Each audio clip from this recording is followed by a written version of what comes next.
네, 반갑습니다. 네, 오늘 미술사학대회에 오신 여러분들 환영합니다. 네, 2부 순서를 시작하겠습니다. 오늘 사회를 맡은 저는 손수연입니다.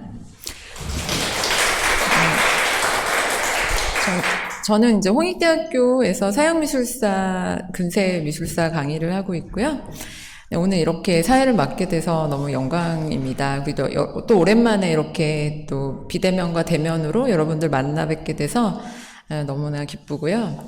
오늘 제7회 미술사학대회는 항상 저희가 1년에 한 번씩 4개 학회가 연합으로 같이 학회를 하고 있습니다. 그래서 한국미술사 교육학회, 서양미술사학회, 미술사교육학회, 한국미술이론학회 4개 학회가 연합으로 하는 가장 큰 미술사 대회라고 볼 수 있습니다.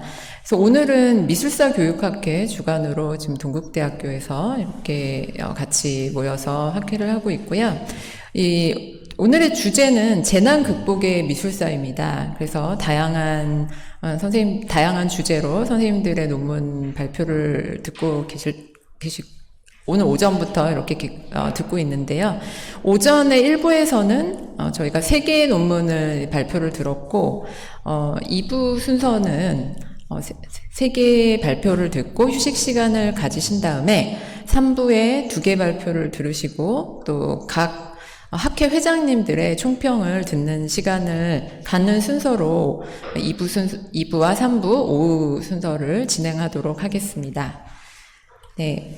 오후 2부 순서의 첫 번째 발표는 성균관대학교의 고현희 교수님께서 해주시겠습니다. 네, 고현희 교수님께서는 한국과 중국의 화조에 나타나는 정치적 성격으로 박사 논문을 쓰셨고요. 현재 성균관대학교 동아시아학과에서 학생들을 가르치고 계십니다. 오늘 발표할 주제는 활용기우제, 미술의 주술력으로 재난을 극복하다라는 주제로 발표를 해주시겠습니다. 발표를 듣도록 하겠습니다. 네, 안녕하세요. 오늘 제가 발표드릴 주제는 활용기우제, 그림으로 재난을 극복하다입니다. 활용기우제는 기우제의 한 절차로 용의 형상을 그려서 걸고 비 내리기를 기도한 후 사용한 용그림을 물에 넣는 과정을 일컫습니다. 농경사회에서 가뭄은 커다란 재난이었고 이 재난 앞에서 간절한 마음으로 비가 오기를 기다리는 이러한 의례 속에서 활용기우제가 치루어졌습니다. 저의 발표는 기우제의 전개를 간단히 살펴보고 기우제에서의 활용의 전개를 보고 그림의 주술성을 살피는 방향으로 진행하도록 하겠습니다. 기우제에 대한 연구는 상당히 많이 진행이 되어 있습니다. 간추려 말씀드리자면 제가 살펴봤을 때 종교적으로 무당, 무격을 모아서 혹은 그들을 사용하여 비를 빌게 한다라는 기록은 꾸준히 그 고려사로부터 조선실록에 등장하고 있습니다. 이 과정에서 이들을 국가가 동원시키고 관리하며 폭력적인 행사를 하기도 합니다. 삼국으로부터 고려에 이르기까지는 그 승려들이 독경을 하여 비를 내리겠다는 기록이 상당히 나오는데요. 어떠한 국사가 독경을 하자마자 비가 내렸다 이러한 것으로서 그 국사의 능력을 제시하는 그러한 역할을 하게 됩니다.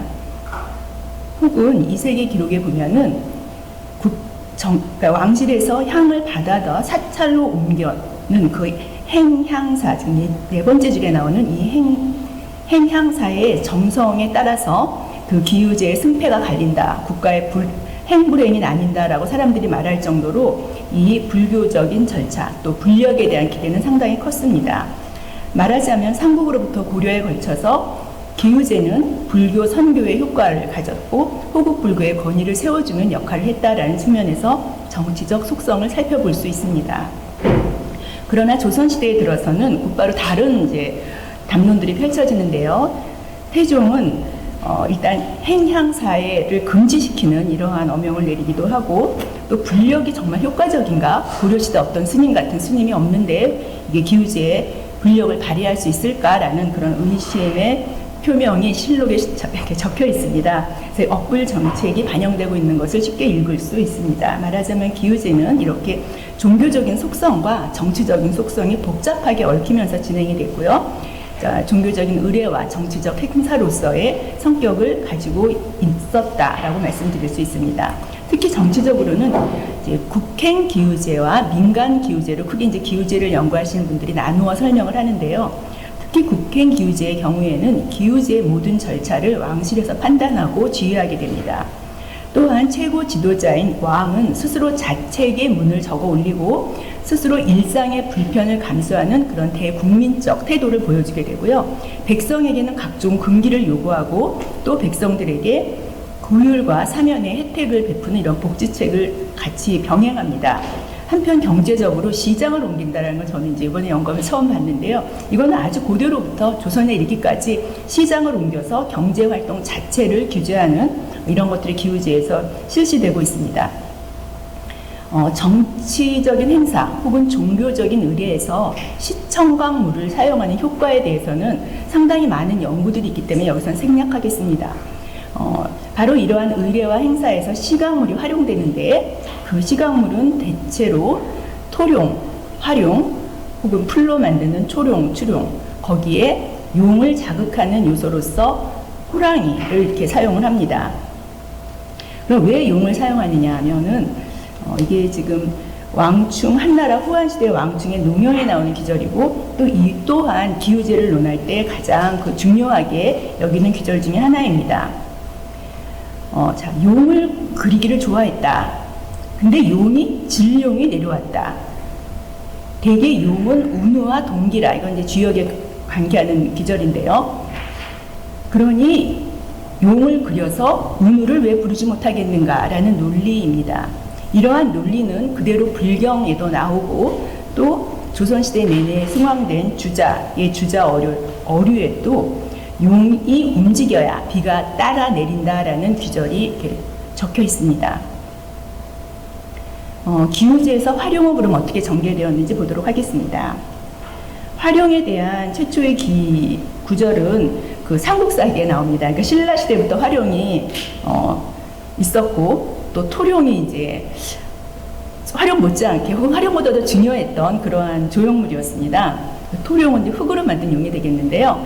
하지만 토룡에 대한 기록으로는 11세기에 나오지만 사실은 그 이전부터 있었을 거라고 추정이 되고요.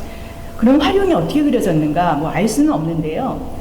당나라 때, 당현종 때의 기록에 보면은 벽에 사벽에 화룡을 그렸더니 그 화룡은 이렇게 꿈틀꿈틀하게 약진하는 듯이 그렸다라고 돼 있고 그 그림이 끝나기 전에 바람과 구름이 붓을 따서 일어났다라는 역사적 사실을 기록하고 있습니다.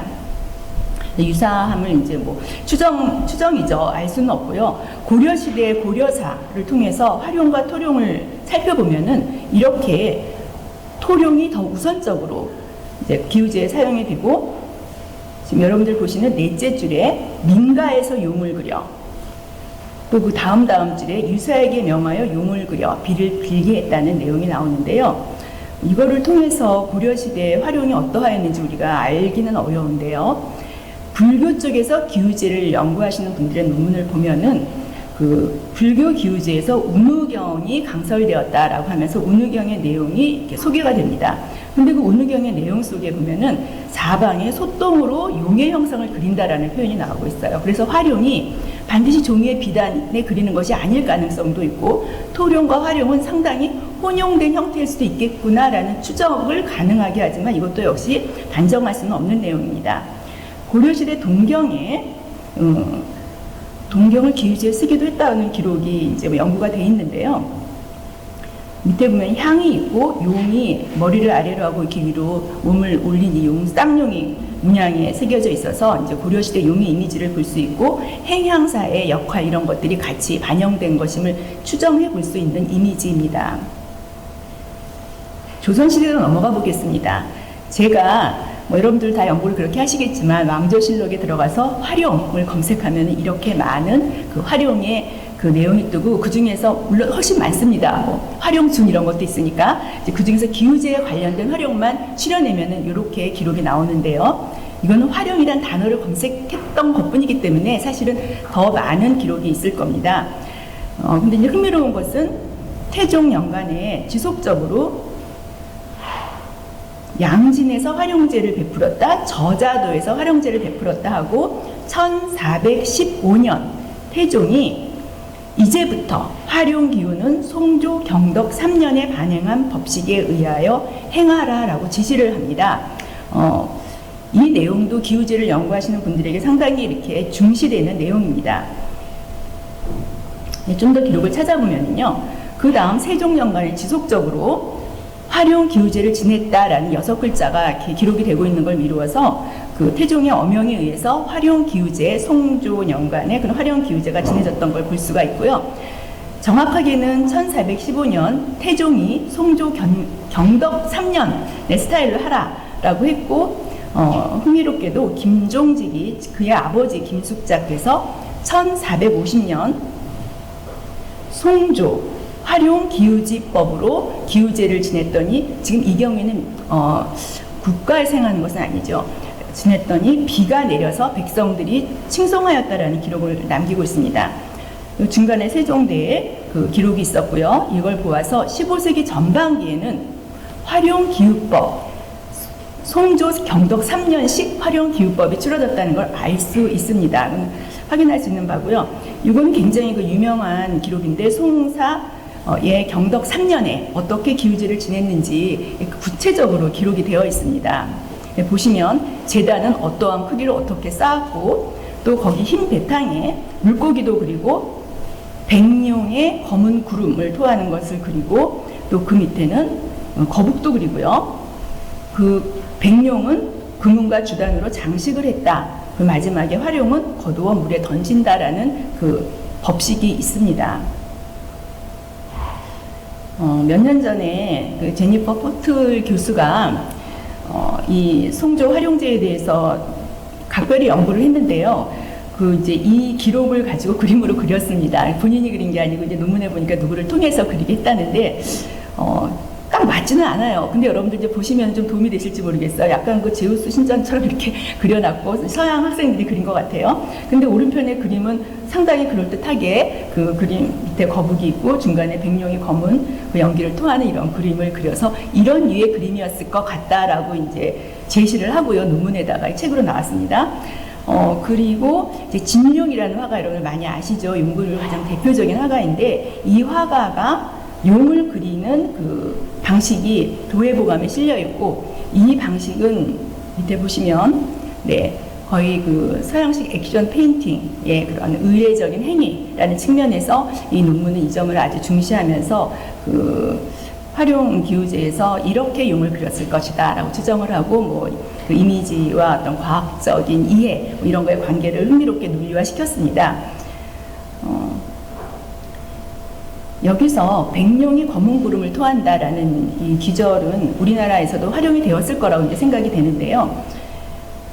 진리를 떠나서 석경의 그림이라고 전하는 또 안견의 그림이라고 전하는 이 그림들에서 백룡이 표현이 되고 검은 연기 그리고 석경의 그림에는 뭔가 붉은 그 몸의 형체의 색을 표현한 이런 것들을 좀 볼 수 있어서 안견 소장품에는 원대의 울릉도가 이렇게 도입돼 있었다는 기록도 있고요.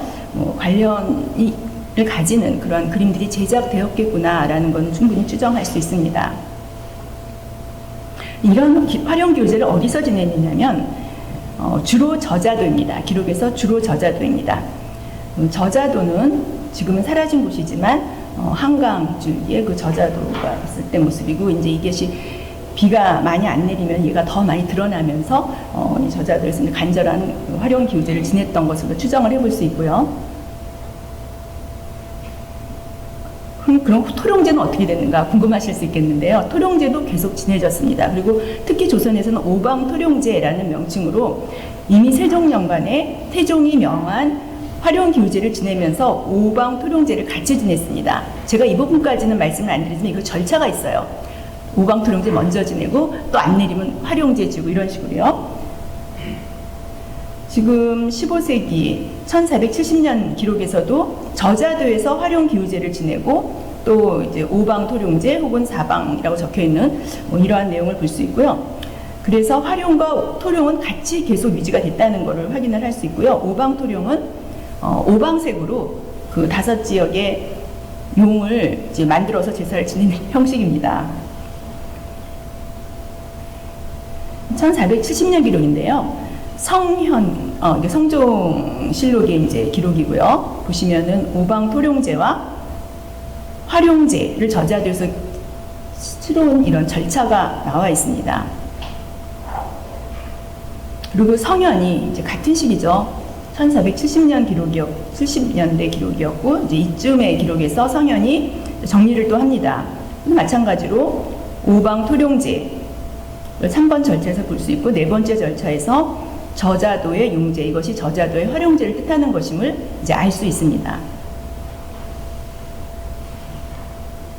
근데 16세기에 들어서 이 기록에서도 중종대에 저자도의 활용과 오방 토룡이 같이 지내졌다는 기록이 나오고 있어서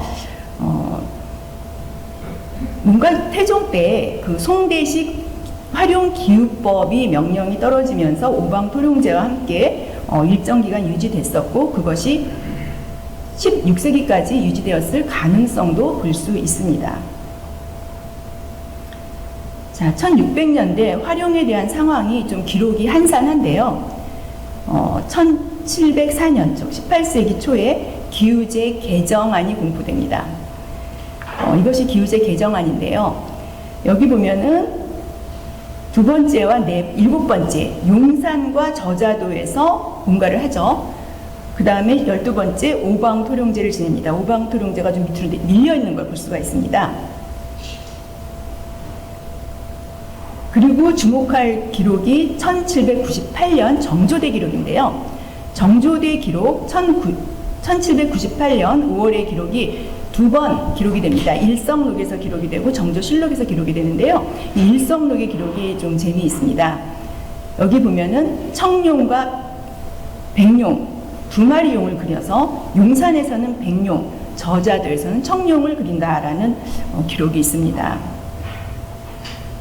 이것으로 봤을 적에 이미 숙종년간 1704년에 용산과 저자도의 저 절차는 청룡과 백룡을 그리는 절차가 아니었을까라고 추정을 해볼 수 있겠는데요. 왜 그런 추정이 가능하냐면 정조실록에서는 아까 일성록에 기록된 같은 날의 기록에서 활용의 얘기를 하지 않고 활용의 색깔을 얘기하지 않고 용산과 저자도에서 용을 그리는 행사를 하였다라고만 적혀 있고, 아마도 이러한 기록들이 그 당시에 통용되고 있을 만큼 정착된 백룡과 청룡의 기우제가 있었던 것을 볼 수 있습니다. 네, 그리고 이것을 그리는 과정을 보면 지금 제가 마크한 그 밑에 줄에 견본의 재용감에서 진배한다고 이렇게 돼 있어요. 그러니까 화원화가들이 이것을 그렸을 텐데요. 청룡과 백룡을 나란히 그린 그림은 제가 찾아보지 못했고요. 청룡의 이미지는 이런 의궤의 내용을 통해서 이러한 류의 용을 그려서 진상하지 않았을까, 이런 추정만 가능합니다. 그동안 미술사에서 이 중요한 그 그림 문화가 연구되지 못했던 것은 이렇게 물에 담구어서 없애는 이 풍속 때문이었겠지요. 그래서 이러한 기록을 통해서 봤을 적에 활용의 역사는 조선 후기 내내 청룡과 백룡을 기우제를 지냈던 것을 볼 수 있고, 오방 토룡제도 함께 지내졌던 걸 볼 수 있고요. 따라서 조선 초기에는, 전반기에는 저자도에서 백룡이 검은 구름을 내뿜는 그러한 활용을 사용하다가, 조선 후기에는 저자도에서는 청룡, 용산강에서는 백룡, 동방과 서방을 나누어서 색을 달리한 활용제를 지냈던 것을 확인할 수 있습니다. 문헌을 더 찾아보면은요, 인방이 기우제문을 쓸 때 제목이 용산간 저자도 기우제문, 또 김제차는 저자도의 기우제문과 용산강의 기우제문을 나란히 이렇게 남기고 있습니다. 이런 것들이 그 저자도와 용산강에서의 활용제를 보여주는 것이고요. 저자도와 용산강에서 기우제를 거행했다. 그러니까 장소가 많은데 이렇게 딱 세트로 저자도와 용산강에서 기우제를 거행했다라는 그 실록의 기록을 찾아보면 이제 용산강이나 저자도로 클릭을 해서 이제 다른 걸 추출해 놓고 찾아봤을 적에 이 기록은 1704년부터 1903년까지 그대로 유지가 됩니다. 정리하자면 조선시대 기우제는 1415년에 송조 활용 기우제의 선포가 영향을 주었다가 1704년으로부터는 청백료 활용제가 20세기 초까지 유지되었던 것이 아닌가라고 추정해 볼 수 있습니다. 이러한 활용이 재난을 극복했다는 것은 어떻게 설명할 수 있을까요? 아까 김종직의 글인데요. 활용 기우제를 지냈더니 비가 내렸고 3일 동안 그치지 않아서 백성들이 기뻐하며 칭송했다라는 내용입니다. 이러한 기록은 1000년을 넘게 기록이 유지됩니다. 기우제를 지냈더니 비가 내려서 백성들이 좋아했다. 활용이라는 것이 어떻게 비를 부르는데 기여했을까요? 이거는 아까 보신 바와 같이 또 주자도 동의하고 불경도 동의한 바와 같이 용이라고 하는 동물이 운우와 동기라 운우를 부를 수 있기 때문입니다. 그림을 통해서 이러한 논리가 1000년 이상을 이렇게 작동했을 때는 사람들이 따르는 논리가 있었을 텐데요. 그것은 가축법이라는 논리로 설명을 드릴 수 있습니다. 가뭄이 들었다가 비가 내린다는 이 우리가 설명할 수 없는 현상에 대해서 사람들은 이유를 설명하려고 하는데 그 설정된 이유가 운우를 이끄는 용의 힘이 작동했기 때문이다 라는 가설적 이유가 설정이 됩니다. 이 가설적 이유가 설정이 돼서 그럴듯하면 그 다음에 결론은 용의 힘을 작동시켜야 가뭄에 비가 내립니다.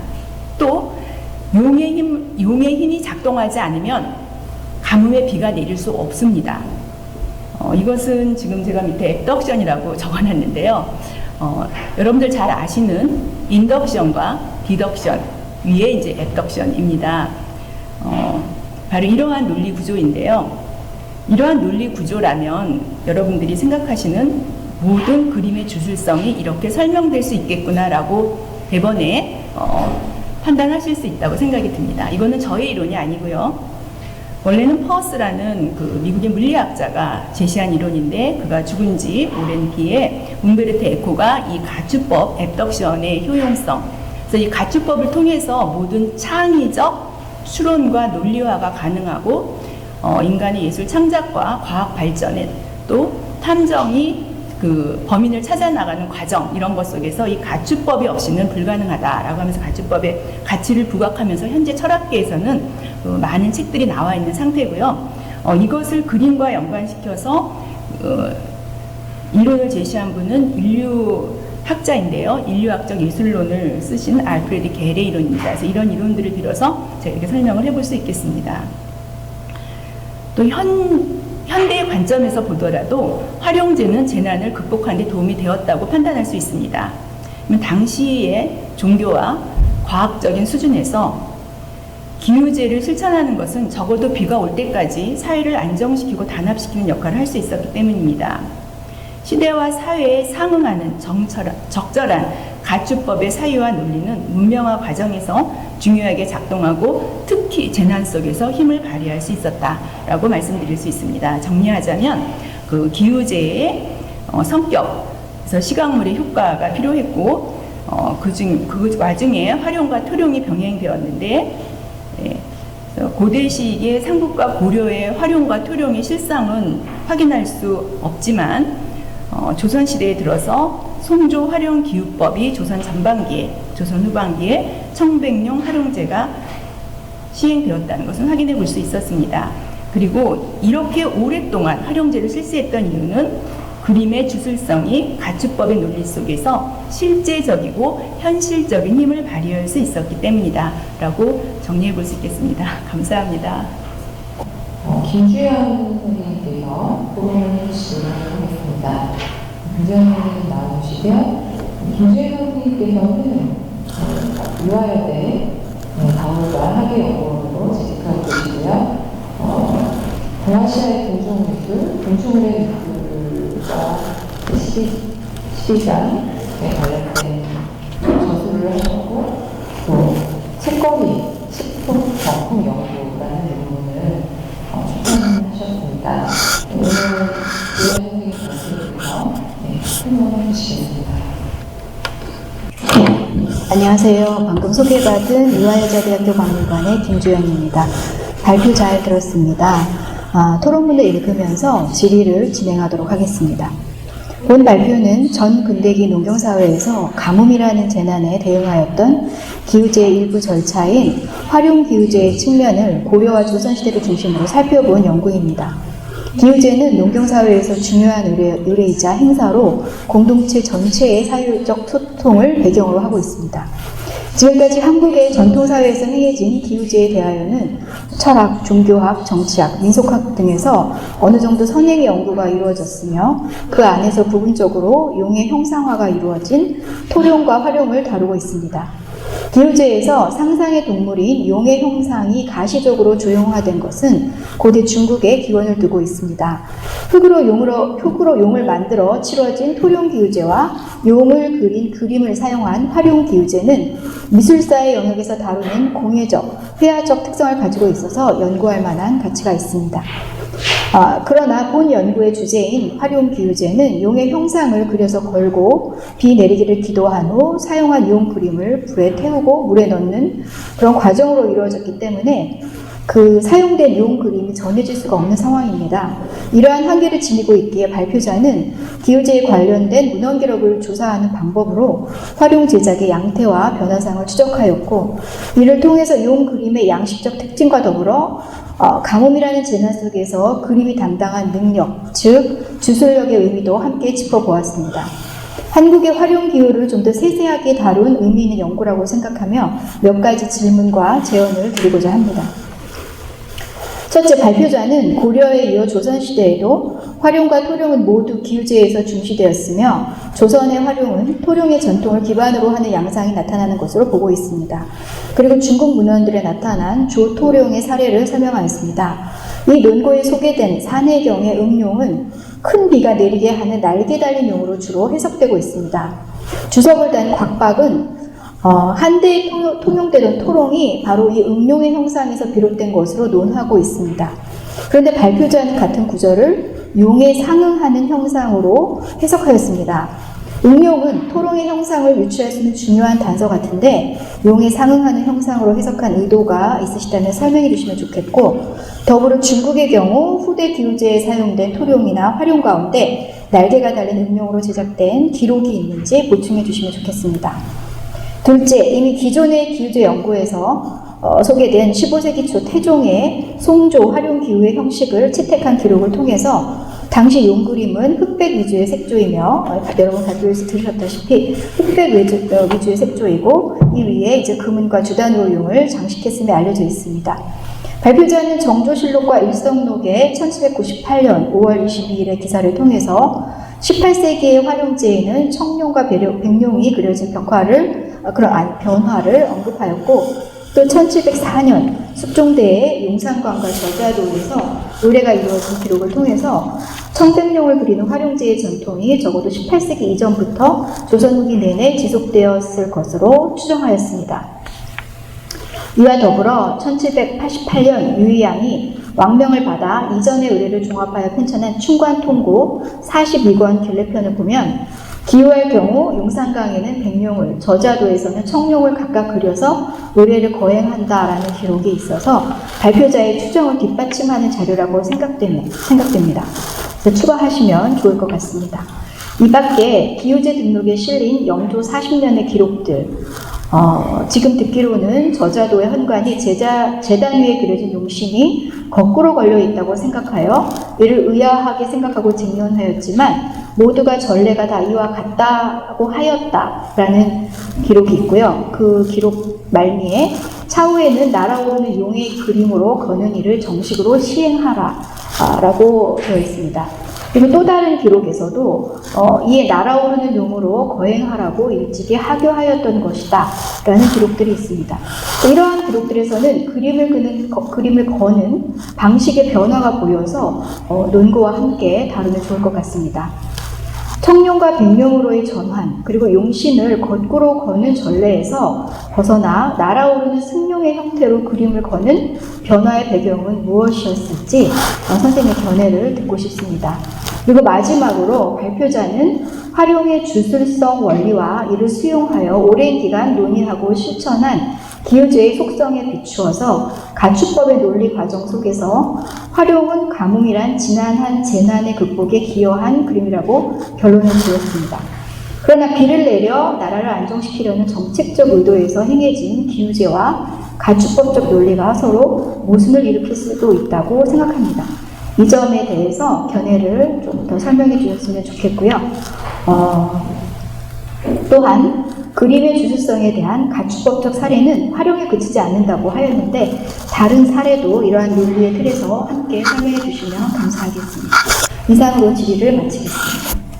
김지원 선생님은 우리 미술사학계에서 용을 포함한 고대 문양에 대해서 누구보다도 해박한 연구자라는 점에서 박물관 업무로 고단하신 것을 알면서도 토론을 부탁했습니다. 같이 박사 논문 쓸 적에 그 옛날 그 문양책들을 엄청나게 보시는 걸 제가 봤기 때문에 마침 그 지금 토론을 듣고 보니 크게 도움이 된다는 생각이 듭니다. 감사드립니다. 고대 문헌을 많이 살핀 김지원 선생님께서는 저의 발표에 질의라기보다는 보완 및 추가 내용을 주신 것으로 이해됩니다. 우선 음룡에 대해서 물어보셨는데 제가 그 토룡의 근간이 되는 문헌 자료들을 쭉 제시하면서 그중에 산해경의 음룡이라는 음룡의 상을 만든다. 그래서 용의 응한 상을 만든다 이렇게 그냥 해석을 했는데요. 한문 번역에서 우를 범했습니다. 그래서 토론문을 받고 정말 음룡을 찾아보니까 음룡이란 응덕지용, 응시지용, 그래서 용 중에서도 길자이고 힘이 좋은 용, 그래서 용이 이 음룡이 비룡이냐 오늘날의 황룡이냐 이런 논의들이 있더라고요. 그래서 선생님께서 날개가 달린 용은 아니냐라고 물으셨는데 비룡이라는 설도 있지만 그것이 용은 원래 날아다니는 동물이기도 하기 때문에 날개가 달렸던 어떤 형태를 추정할 수 있는가 하는 것은 잘 모르겠습니다. 저는 그렇게는 하기는 좀 어려울 것 같지만 그 음룡에 대한 해석은 제가 고칠 수 있어서 아주 크게 감사드리고요. 뿐만 아니라 기우제의 활용이 영조대 강룡의 형태에서 승룡의 형태로 바뀐 것에 대한 그 자료를 알려주셨는데요. 이것도 더없이 감사할 내용이고 또 김지원 선생님께서 이전에 그 용 문양에 대한 논문을 쓰시면서 일승일강, 그러니까 용이 오르고 내리는 형태에 대해서 논의를 하셨기 때문에 그것을 좀 더 근거로 저도 좀 더 생각을 해보도록 하겠습니다. 한 2번 다시 읽었는데 그거를 통해서 제가 답을 찾기는 좀 어려웠고요. 지금 저의 연구 상태로는 왜 성조의 백룡을 그리다가 조선후기의 청룡과 백룡으로 전화됐는가 하는 것은 그저 제가 생각하기에는 추정입니다만 오방토룡제의 절차가 밑으로 내려가면서 그 오방토룡의 원리를 청룡, 백룡으로 구현한 것이 아닌가 이 정도 추정할 수 있을 뿐이고 정확한 문헌적 근거는 아직 찾아보지 못했습니다. 정책적 의도에서 볼 적에는 가축법이 모순을 가지지 않느냐라는 날카로운 지적을 해주셨는데요. 네, 맞습니다. 저는 그 글을 읽으면서 어떤 사람이 이야기를 할 적에 이게 정말 가축법 안에 갇혀있는 이야기인지 혹은 어떠한 정책적인 발언인지를 따지기가 어려운 경우도 상당히 많았습니다. 정책자의 정치적 입장에 극단에 서게 되면은 가축법에 속해 있는 게 아니죠. 그리고 여기서 다루지 않았지만 이색, 정약용, 이익 같은 성각적인 학자들은 고려시대 이색부터 저수지의 중요성이라든지 또 이익은 실제로 용을 그리고 돼지를 제사 지내서 무슨 비가 내린단 말인가 라는 그러한 발언을 하고 있습니다. 그러니까 이러한 경우를 보자면은 가축법을 활용했다든지 혹은 가축법을 부정했던 이러한 상황을 볼 수 있는데요. 긴 역사를 보자면 이들의 가축법적 논리는 지금 부정되고 있습니다. 그것은 오늘날 우리가 기우제를 지내지 않는 것이죠. 그래서 김지원 선생님의 이런 지적을 잘 확대시켜서 해석을 한다면 기우제의 소멸, 주술성의 소멸까지 함께 논의할 수 있는 그런 면모라고 생각이 들어서 감사드립니다. 그리고 주술성의 또 다른 예, 가축법이 활용된 예로서 말씀을 드리자면 고려시대에 화기 사건이 있는데요. 왕의 침소에 닭그림을 넣어서 그거랑 관련된 관료들이 귀향을 간 일이 있었습니다. 이게 지금 녹화가 되기 때문에 제가 재밌는 얘기를 못 해드리겠는데, 굉장히 그 재미있는 사례를 제가 본 적이 있는데요. 이혼한 배우자가 자신의 이혼한 배우자의 장독대에 쥐약을 넣었는데 무죄로 판결되는 걸 제가 본 적이 있습니다. 그게 아무 효력을 발휘할 수 없기 때문이다라는 겁니다. 근데 화계라는 그림을 넣었는데 유죄로 판결돼서 귀양을 갔다는 건 흥미롭죠. 조선시대에는 화응의 문제가 있었는데요. 매 그림이 든 박스를 그 매 그림의 주술력에 사람들이 믿고 있었기 때문에 그 박스를 열지 못하고 벌벌 떠는 이러한 그 해프닝이 있었습니다. 이런 것들은 구체적인 사례고 그 외에 넓게는 벽사용, 축원용 모든 그림들이 이러한 가축법적 논리의 주술성을 가지지 않는다면 그 활용이 될 이유가 없었을 것입니다. 이것으로 저의 답변을 마치겠습니다. 감사합니다. 네, 활용 교재로 관련 신청에 대해서 교수님, 노현 선생님과 토론해 주신 선생님 감사드립니다. 네, 이후에 두 번째 발표는 이제 한국미술사에서 세계미술로 나아가는 방향으로 발표를 드리도록 하겠습니다. 네, 두 번째 발표는 세계미술사 시대의 환경재해와 시각, 물질문화에 대한 연구와 정치 현황이라는 주제로 클리브랜드 미술관의 윤선 선생님의 발표를 드리도록 하겠습니다.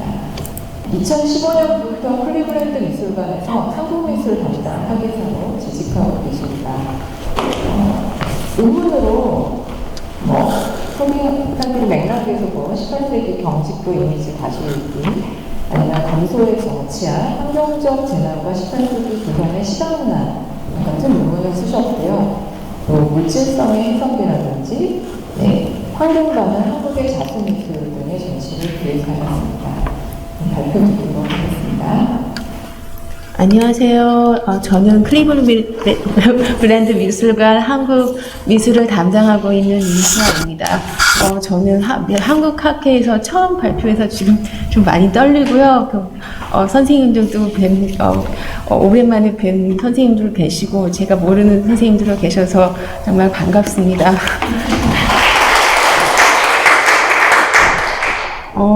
본 발표는 환경과 관련된 재난을 주제로 삼은 최근 10년간의 대표적인 세계 미술사 속에서의 연구와 전시를 다뤄준 내용과 그에 관련한 다양한 관점을 소개하고 더불어 환경 생태학, 환경 역사학과의 학제 간의 소통이 한국 미술사 연구와 전시 계획에 어떠한 방향으로 기여할 수 있을지를 고찰해보는 기회를 갖고자 발표를 준비하였습니다.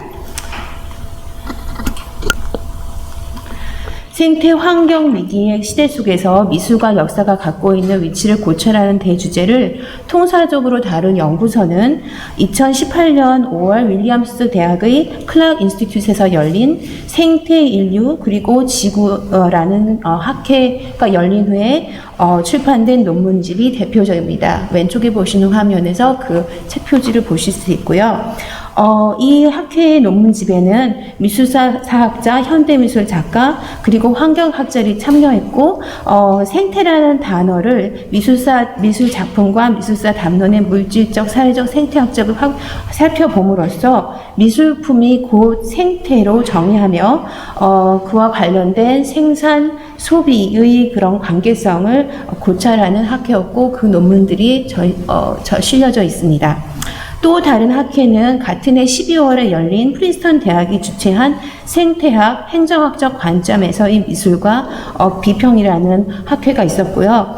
전자의 윌리엄스 대학에서 했던 학회는 유럽과 현대 미술 작가들이 중심을 이루었지만 후자의 프린스턴에서의 학회는 동양 미술사를 연구하는 학자들도 참여하였습니다. 지금부터 간략하게나마 환경과 미술의 교착점에 대한 관심을 갖고 환경학적 시각을 먼저 발전시킨 유럽 미술사를 중심으로 그 주요 논거와 전시회를 소개하도록 하겠습니다.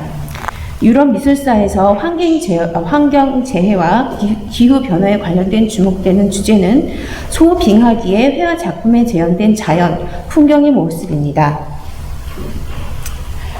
소빙하기는 따뜻한 중세라고 불리는 온난한 기후 이후 시작된 전 세계적인 기후 변화로 네덜란드 학자 프랑스와 마티스가 Transaction American Geophysical Union이라는 학술지에 1939년에 발표한 빙하에 관한 위원회의 보고서에서 처음 나온 개념과 단어입니다. 소빙하기의 요인으로는 태양의 흑점과 화산의 활동으로 인한 것으로 지적이 되어 있고요. 과학자들은 태양 흑점이 1450년경부터 1550년까지 그리고 1645년에서 1715년간의 기간에 거의 관측되지 않았다고 주목하며 흑점이 감소하면서 자기장이 약해져 태양 에너지가 약해졌기 때문에 지구가 소빙하기에 들어섰다고 주장하고 있습니다. 더불어 16세기 이후에 화산이 자주 폭발하여 화산재가 성층권으로 높이 올라가 햇빛을 막는 것 역시도 소빙하기의 저온 현상에 기여되었다고 지적됩니다. 이 기간은 대략 16세기부터 19세기 중반의 소빙하기적 특징이지만 지역에 따라 14세기부터 시작되었다고 보는 학자도 있습니다. 유럽의 경우는 17세기 중반이 기온의 저하가 극심했고요. 또 건조하고 불규칙한 날씨가 심각했던 시기로 여겨지며 북미 지역은 19세기부터 최저 기온을 기록하여 대륙마다 소빙하기의 그런 영향의 차는 시기마다 조금 다릅니다. 17세기 유럽 해화사 연구 중 북유럽의 풍경화의 겨울 풍경의 재현에 있어서 소빙하기가 중요한 화두로 논의되었고 가장 자주 언급되는 작품들은 여기서 보시는 피터 브루힐의 엘더의 작품과 또 핸드릭 암벌캠프의 작품이 자주 언급되고요. 그런 작품들은 미술관의 그 작품의 설명에서도 소빙하기가 종종 언급됩니다. 2009년 암스테르담 국립미술관에서 열렸던 핸드릭 아베캄프 겨울 풍경의 대가라는 전시에서도 그의 작품과 17세기의 소빙하의 환경과 그런 관찰에 대해서 화두를 중심으로 그런 작품의 설명이 되어 있었고요. 런던 갤러리의 공식 홈페이지에도 소빙하기의 연구와 그 작품을 직접 이렇게 연결하는 작품 설명이 되어 있습니다. 북유럽 미술과 소빙하기에 대한 최근에 출판된 대표적인 연구로는 다고메르 드그룻의 2018년도에 발표된 얼어버린 황금시대 기후변화 소빙하기 그리고 네덜란드라는 저서가 있고요. 그 다음에 오른쪽에 보시는 크리스토퍼 호이어의 흰색 속으로 르네상스의 북극 이미지의 끝이라는 연구서가 있습니다. 전자는 미술사학자가 아니고 역사학자이고요. 역사학자의 시선으로 소빙하기 중 가장 추운 시기로 지목된 16세기와 18세기 200년간의 기억을 중심으로 소빙하기가 끼친 네덜란드의 정치, 사회, 문화를 다룬 연구서입니다. 1560년대부터 1720년대까지 정치적으로나 경제적으로 안정된 네덜란드 문화의 황금기가 그 당시가 황금기로 부르는 시기이기도 하는데요. 저자는 소빙하기의 환경적 악조건이 오히려 항해 기술이 발달되었던 네덜란드가 경제적 번영을 이루는 데 도움이 되었다고 주장합니다. 미술사와 관련된 챕터인 Tracing and Painting the Little Ice Age라는 부분에서는 미술사학자들이 대부분의 이제 그 북유럽을 연구하는 미술사학자들이 네덜란드 겨울의 풍경화 작품들이 소빙하기의 극한의 환경과 생태의 변화를 사실적으로 재현했다라고 하는 주장에 대해서는 전폭적으로 동의하지는 않고요. 다만 소빙하기에서 활동했던 당시의 화가들이 급격한 환경의 변화와 그 영향에 좀 더 민감하게 반응하게 하는데 기여했다. 그렇게 약간 부분적으로는 기여했지만 그래서 그것은 이제 그 역사학자의 시각이었고요. 미술사학자인 크리스토퍼 호이어는 르네상스 시대의 북유럽 미술을 중심으로 북극 그리고 북극과 같은 추위를 주제로 삼은 그런 작품들에서 그 이전의 역사학자와 마찬가지로 사실적으로 재현했다기보다는 그런 추운 날씨가 미술 작품의 주인공으로 등장했다는 것 자체가 소빙하기의 역할이다라고 주장했습니다. 이 두 연구의 접근법에서 발표자가 주목한 것은 화가들의 사실적 재현이라는 화두에 집중해서 기존 북유럽 미술사가들의 그런 약간 단순한 접근에 대해서 저희가 관심을 가졌고요. 그러한 비판적인 이 두 학자의 시선은 우리가 그 조선시대의 진경시대라고 자주 일컬어지는 18세기의 조선시대 회화사 연구에도 참조할 만하다고 생각했습니다. 아시아 미술에 있어서 최근의 연구는 아니지만 환경적 이상 징후와 정치 미술의 교착점을 탐구한 회핑팡의 이상한 날씨, 북송 휘종 황제의 궁정에서의 미술, 정치 그리고 환경 변화라는 논문이 주목됩니다. 이 논문에서 저자는 날씨 변화를 통치자의 윤리성의 잣대로 하늘의 계시라고 해석하는 동아시아의 전통적 기상학이 북송의 산수화와 서예의 미술의 제작과 그 소통의 방식에 어떠한 영향을 끼쳤는지를 논의했습니다. 특히 온난기에 해당하는 당시 중세의 기후에서 갑자기 추워진 몇 해의 겨울을 보낸 휘종 연간이 제작된 눈이 내리는 그 눈의 정치적인 상징성, 그리고 그 상징성이 어떻게 정치적 상황에 따라서 상서롭고 또는 불길한 기표로 그렇게 해석되었는지를 논의했습니다. 동아시아에서 상서와 재앙의 징조는 통치자에 대한 하늘의 근엄한 응답이라고 여겨져 왔고, 그리하여 통치자가 후원한 미술, 건축 작품에는 매우 중요한 개념으로 작용했습니다. 2001년에 출판된 티지아나 리피엘로의 고대 중국 한때부터 육조 시대의 상서와 기적이라는 저작에서 저자는 통치자, 권력자가 후원한 미술과 건축물에서 사용된 기후 또 자연 생태의 변화의 상징성을 논의하였습니다. 그리고 또 그와 같은 계보로 지금 오른쪽 화면에 보시는 사라 슈네빈드가 쓴 그 The Tale of Two Melon이라는 책도 있는데요. 이것은 이제 명대에서 우연하게 두 개의 멜론이 참외인가요? 그게 이제 이렇게 자라나면서 그거를 또 상선한 어떤 상징성으로 이렇게 하면서 많은 청아백자의 문양으로 등장하는 그런 거에 관한 논의가 담겨져 있는 책입니다.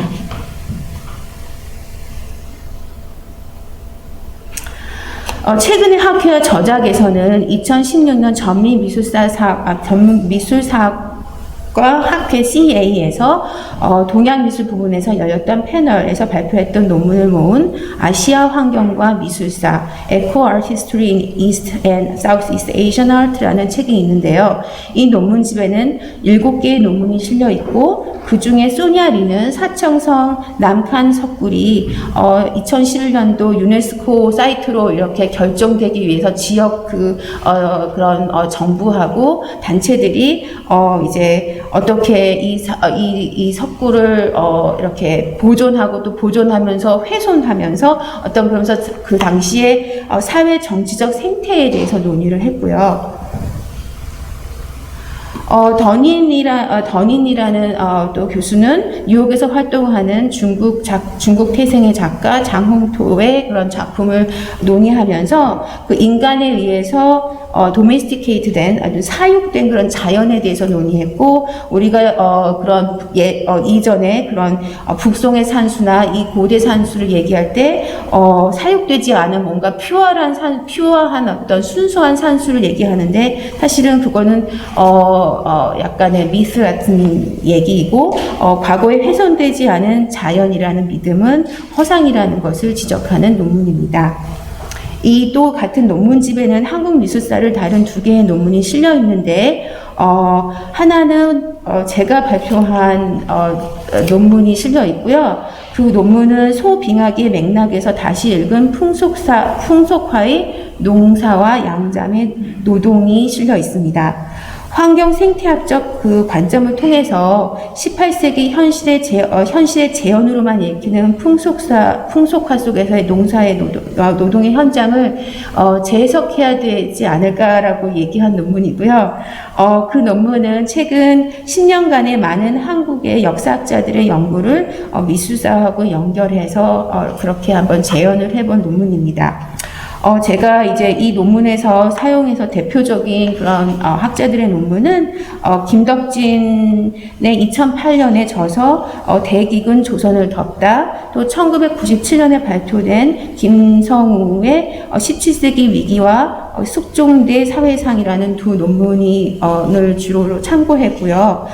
그 논문에서 17세기 후반에 조선의 이제 대기근이 주된 어떤 내용으로 다루어졌고, 당시에 경신 대기근과 을미 대기근, 그게 다 지금 17세기 후반기에서 벌어진 기근인데, 이 두 학자들 모두 그때 전염병과 또 기아, 그리고 그때 사망한 숫자가 임진왜란에서 사망한 숫자보다 더 많다는 어떤 추정을 내렸습니다. 또 이 기근의 주요 원인은 연중 계속된 이상 저온 현상도 가장 큰 이유였다고 지적이 됩니다. 박근필과 김재호는 그들의 연구에서 17세기, 18세기 조선은 극심한 소비경기를 겪었고, 이로 인해서 농사를 포기하는 사람들이 대거 발생했고, 농사는 거의 불가능한 수준에 이르렀다고 논의했습니다. 김재호는 특히 그의 논문에서 기후 생태학적 악조건은 농업뿐만이 아니라 전 사회적으로 영향을 미쳤으며, 이러한 어떤 기후의 그런 당시의 소비가의 특징으로 어떤 우리가 조선 후기 생활 문화의 전반적인 재검토가 필요하다면서 그의 논문의 결론에 밝혔습니다. 그래서 이제 발표자는 이와 같은 그 학자들의 논고를 바탕으로 풍속화에서 재현된 어떤 노동, 당시에 평화롭고 풍요로운 일상이 그 당시에 어떤 일상이 아니고 환경적 재해와 농경의 어려움이 극심함에도 불구하고 권능을 표현한 시각의 정치학의 일부가 아닐까. 그리고 이상적 농경사회의 모습이 역설적으로 그려냈다고 재현했습니다. 그래서 이제 숙종 을미와 어떤 대기근이 발생했을 때 그 1697년 숙종실록에 보면 이렇게 인상식이라 그런 어떤 식인이의 어떤 형태가 자꾸 발생을 하면서 그게 조정의 보고가 되는 그런 일이 많이 생기고요. 그리고 또 1698년에는 최석정을 보내서 이제 청나라 강희제에게 쌀 3만 석을 이렇게 기아 구제를 위해서 요청하는 그런 실록의 그 사료들도 이제 기사들도 발견이 됩니다. 또 최석정은 우리가 다 알고 있지만 폐문정 경직도를 강희제에게 받아온 사람이기도 하고, 또 그런 시기에 또 어떤 진제로 하여금 숙종이 이제 잠직도나 어떤 농사와 관련된 그런 그림을 그리게 한 것이 우리가 이제 풍속도를 그런 얘기를 할 때 어떤 건농이라는 어떤, 저는 처음에 연구했을 때 이게 관습조합, 건농, 그냥 뭐 농사를 지으니까라고 생각을 했지만, 거기에 여기 18세기에서 말하는 건농은 좀 더 다급함이 있었던 건농이 아닐까, 그렇게 생각을 했습니다.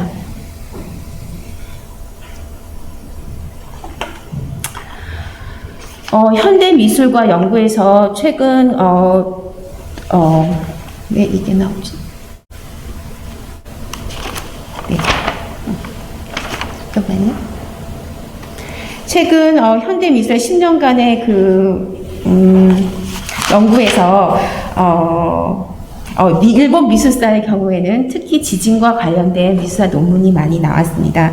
최근에 출판된 그런 연구서의 예를 들면 2012년 제니퍼 아이젠필드가 쓴 Imagining Disaster가 있고요. 이 책에서는 공공건축 미술사 그런 전시회, 그리고 또 잡지, 엽서, 만화, 영화 등에서 1923년 도쿄에서 일어난 대지진이 어떻게 다양한 방식으로 소비되고 재해석되는지를 논의하였습니다. 인도 미술사 연구에서는 수가타 레이 씨가 굉장히 독보적으로 연구를 하고 있는데요. 그의 논문, 연구서 Climate Change and the Art of Devotion, Geoaesthetic in the Light of Krishna에서 그러한 또 인도의 미술사에서 소빙하기에 그런 영향에 대해서 논의를 하였습니다. 수가타 레이는 인도 북부 브라질 지방의 비슈누를 중심으로 한 힌두교 종파의 시각과 어떤 물질 문화를 소빙하기 간의 환경적 요건과 연결하여 논의를 하였고요. 그의 책은 물, 땅, 숲이라는 기본적 환경 요건을 각 장에 이렇게 나눠서 구성하였습니다. 환경적 요건을 미술의 도상적 분석에 사용한 저자는 예를 들어 지금 책 표지에 사용된 그림인데요. 16세기 크리슈나가 이제 흐르는 물 속에서 장난치며 놀고 있는 모습에서 물의 표현에 어떤 소빙하기에 어떤 흔적을 볼 수 있다고 얘기를 합니다.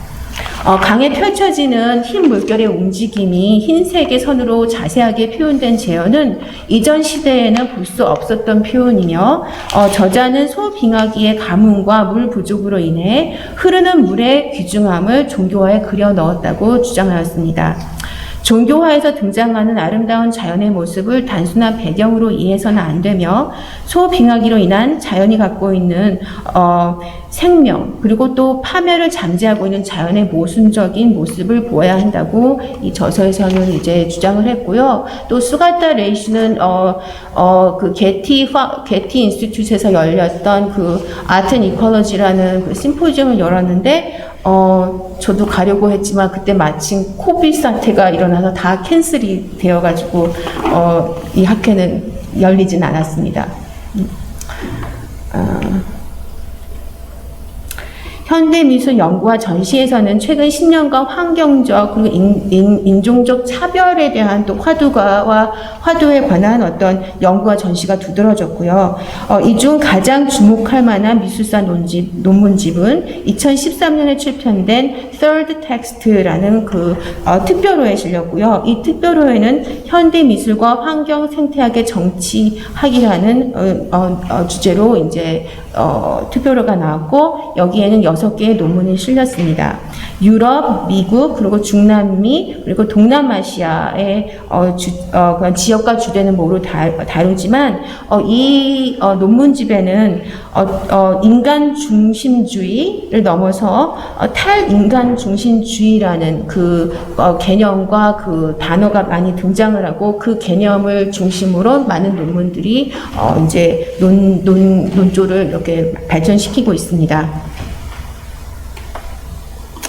현대 미술에서 환경 기후 변화가 경제적, 인종적 불평등의 문제로 극심한 아프리카 대륙의 출신의 작가들의 활동과 그에 관련된 연구서 그리고 전시들이 또 많이 활발하게 이루어져 있고요. 파이돈에서 출판된 African Artist from 1882 to Now라는 그 책이 나왔는데요. 이 책은 아프리카 대륙의 작가들을 소개하는 기본서이지만 가장 중요한 화두는 환경 인종주의, environmental racism이라는 것을 굉장히 심도 있게 다뤘고요. 지금 보시는 이 화면에서는 네덜란드에서 활동하는 사진작가 파브리스 몬테이로가 산업 폐기물과 쓰레기로 치장하여 그렇게 등장하는 어떤 초자연적인 괴물의 모습을 보여주고 있고요. 어쩌면 괴물보다 쓰레기가 더 기괴스러운 그런 아프리카의 환경을 카메라에 담았습니다.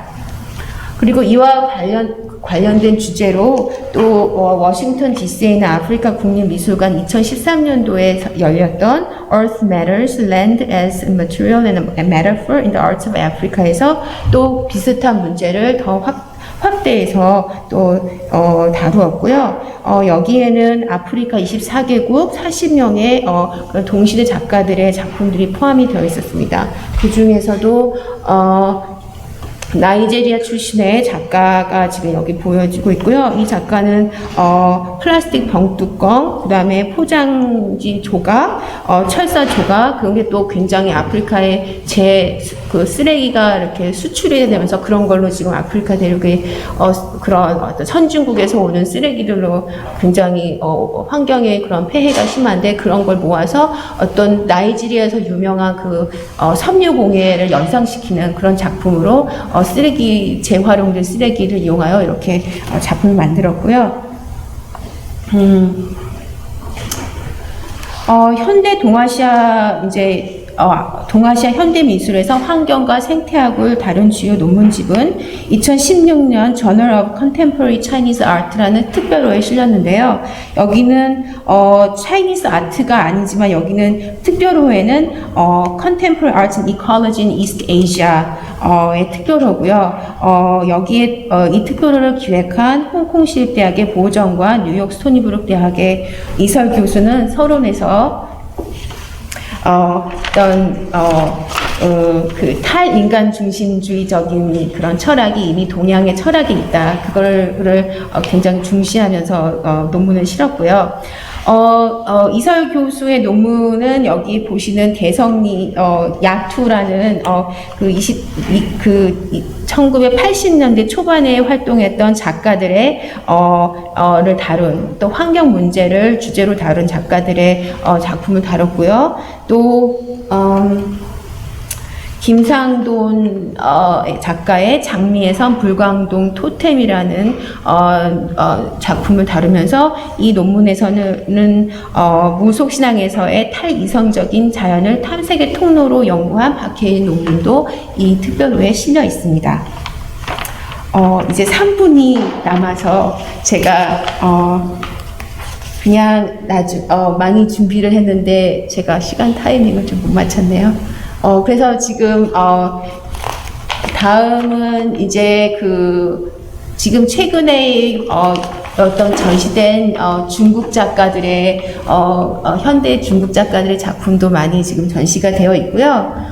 이거는 2016년도 저희 클리블랜드 미술관에서 지윤페의 작품을 중심으로 한 특별전이 열렸고, 지윤페 작가는 오하이오에 살고 있는 작가이고요. 이 작가는 어떤 중국의 대규모 댐공사 그리고 강제 이주의 문제를 전통 그 중국 수묵화의 화풍으로 이제 그런 문제를 다루었습니다.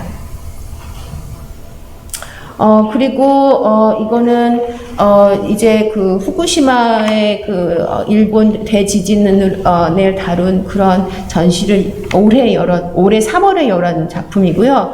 이 특별전은 기억의 방식을 탐구한 우리가 어떻게 기억에 대한 얘기가 아닌 기억을 어떻게 만들어내고 또 그것을 해석하느냐 하는 그런 걸 주제로 한 전시입니다. 그 중에 하나의 일본 작가의 작품이 들어있고요. 되게 많은데, 논문에서 더, 하고,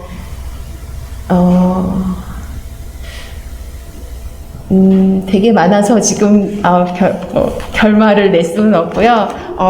발표를 들어줘서 너무 감사하고요. 그리고 또 발표를 준비하면서 저희 클리블랜드 미술관의 다른 그런 큐레이터들한테 각 분야의 어떤 전시와 연구서가 중요한지를 자문을 받았고, 또 그분들이 자기의 전문 분야에서 어떤 전시와 연구서가 중요하다고 저에게 많은 도움을 주셔서 그분들에게 감사드립니다.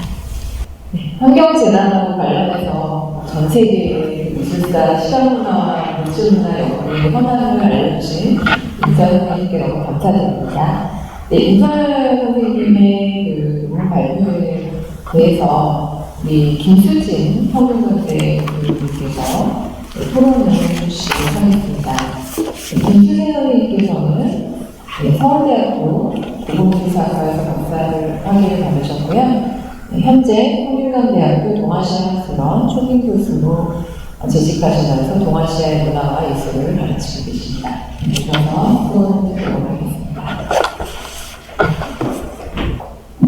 흥미로운 발표 잘 들었습니다. 사실 제가 뭐 환경사에 대해서 잘 아는 바가 있어서 여기 불려나온 건 아닌 것 같고요. 임수아 선생님께서 제가 클리블랜드 미술관 가서 리서치하고 할 때 큰 도움을 주신 적이 있었기 때문에 그 빚을 갚는 차원에서 불려 나왔습니다. 그래서 제 지리가 결코 수준이 그다지 높진 않을 텐데요. 어쨌거나 뭐 제가 준비해 온 바를 좀 생각해 온 바를 좀 나누도록 하겠습니다. 미국에서 제가 알기로 이제 환경사가 그 역사 학계의 주요 담론으로 자리 잡은 거는 상당히 오랜 역사가 되더라고요. 그리고 뭐 동아시아, 특히 중국사 관련한 사람들하고 얘기를 해보니까 그게 벌써 40년 이상 그런 방법론이 적용이 되어서 연구 성과가 나오고 있다고 하고요. 사실 제가 한국 역사학 혹은 한국 미술사학에서는 사실 환경사를 접목한 연구를 많이 보지는 못한 것 같습니다. 아마 이런 데에는 모종의 어떤 이유가 있었을 텐데 생각해보면 이게 인접 분야가 아닌 자연과학이라던가 생태학, 지리학, 뭐 보고학, 인류학 등의 다양한 학제 간 연구가 필수적이기 때문에 그런 점이 아마 부담으로 작용했을 거라고 생각이 되고요. 또 그런 거를 추적할 만한 사료 자체가 또 많지 않기 때문이지 않을까 생각을 해봤습니다. 그럼에도 불구하고 1990년대 중반부터 이제 이태진 교수님을 비롯해서 조선시대 소빙기에 주목을 하고 그것을 조선왕조실록의 기록과 연결을 한 그 성과들이 나오고 있고요. 최근에 이제 이태진 선생님 팀에서 이제 성과를 낸 걸 보니까 2018년도에 뭐 단순 자연재해뿐만이 아니라 뭐 운석, 유성, 서리, 지진, 광범위한 자연 현상과 이것의 실록, 기록과 그리고 이제 서양의 과학자들이 밝혀낸 그런 자연 과학적인 성과들을 연결해서 해석하려고 하는 것들이 있더라고요. 그래서 이런 성과들이 있었고 또 하나 이제 주목할 만한 것이 조선시대 착복, 호랑이와 관련해서 연구를 하셨던 김동진 선생님께서 이제 조선시대 사업 역사와 환경사 분야를 접목해서 단행본 조선의 생태환경사라는 책을 출간하신 것이 이제 하나의 효과라고 할 수 있는데 수렵, 임업, 화전, 역병 등 환경사를 읽을 만한 다양한 키워드들을 두루 다루셨습니다. 그럼에도 불구하고 사실 미술사학계에서 학자들이 자연재해, 기후재난, 뭐 이런 생태와 관련해서 연구 성과를 낸 경우는 사실 제가 알기로는 매우 드문다고 알고 있습니다. 그래서 오늘 고현희 선생님께서 발표해 주신 바 또 그 이전의 선학들이 이제 울룡도와 기후재해를 접목시켜서 설명하려고 한 연구들, 그 다음에 이제 뭐 국립중앙박물관에서 작년에 했던 조선 역병에 맞서다 같은 테마 전시 정도가 아마 우리 미술사학계의 그 제가 지금 기억할 수 있는 그런 성과들입니다. 근데 이런 상황에서 발표자께서 본인 연구를 포함해서 환경사적 관점에서 행해진 주요 미술사적 연구와 전시를 국가와 시기를 쭉 아우르면서 상당히 되게 야망 어린, 야심찬 그런 오늘 소개를 해주셔서 저한테는 큰 공부가 되었는데요.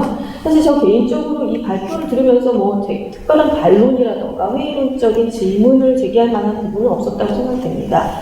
다만 발표자께서 국외에서 한국미술을 중심에 두고 동아시아 미술을 전시하고 연구하고 계시는 입장에서 한국 미술사에 있어서 환경사적 관점의 연구가 많지 않았던 까닭, 그게 뭐 한국 학계가 아무래도 이론 중심의 연구도가 아닌 것도 있을 수 있겠고 또 관련 사료 자체가 이제 관찰 사료들에서 그런 사료를 이렇게 데이터를 뽑는다는 게 쉽지 않아서일 수도 있겠고 뭐 그러저러한 이유가 있었을 거라고 짐작은 되지만 혹시 이 부분에 대해서 어떤 관찰하신 바가 있는지 또 앞으로 이 환경사 뭐 2020년에 게티였나요? 게티에서 하려고 하다가 못했던 심포지움 얘기도 해주셨는데 이 분야에 대한 어떤 전시 및 연구의 전망에 대해서 어떻게 보고 계신지를 소개해 주신다면은 저희한테는 큰 도움이 될 것 같습니다. 감사합니다.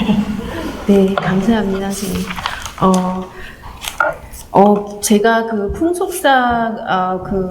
풍속화 연구하면서 이제 경직도하고 잠직도의 그런 모습을 보면서, 그 새롭게 재해석한다는 게 좀 이렇게 부담스러웠었거든요. 부담스러웠다는 말은 이미 이제 연구가 많이 되어 있고 특히 풍속화 경우에는 연구가 많이 되어 있어서 이렇게 새롭게 본다는 거를 이미 연구가 돼 있어서 왜 또 연구를 새로 해야 되나 이런 어떤 저는 개인적으로 그런 게 제게 처음에는 강했었고요. 그래서 아마 연구가 좀 이렇게 미진하지 않았을까? 또 그 자연과학하고 그 미술사 우리 학계에서 그렇게 자연과학하고 이렇게 학제 간의 소통이 조금 느리지 않았나? 저는 그냥 그렇게 보면서 그렇게 생각했고요. 또 이제 내년 3월에 지금 미국에 있는 역사학자들이 환경 생태하고 그 역사와 관련된 그런 책을 내거든요. 근데 또 이제 그 책에서도 저는 이제 그 소빙하기를 어떻게 그러면 소빙하기가 있었다라는 그런 가설이 지금 많이 이제 증명이 되고 있고 그러면 우리가 생각할 때 18세기에 그러면 물질 문화는 소빙하기 때는 어떻게 그러면 그런 자연재해에 대응했을까? 시각 문화에 어떻게 재해석됐을까? 그래서 이제 제가 주목했던 거는 영조 때 사치금지법을 이렇게 내면서 환경재해가 있음으로써 경제난이 굉장히 심해졌고 그래서 그러면 사치금지법이 환경재해와 관련이 있지 않을까. 그런 걸 하면서도 사실은 이게 제가 하는 게 맞는 얘기인가 그런 어떤 또 부담감이 많이 있었고요. 그런 것 같아요. 그냥 아직 연구가 이렇게 자연과학하고 연구가 이렇게 많이 되어 있지 않아서.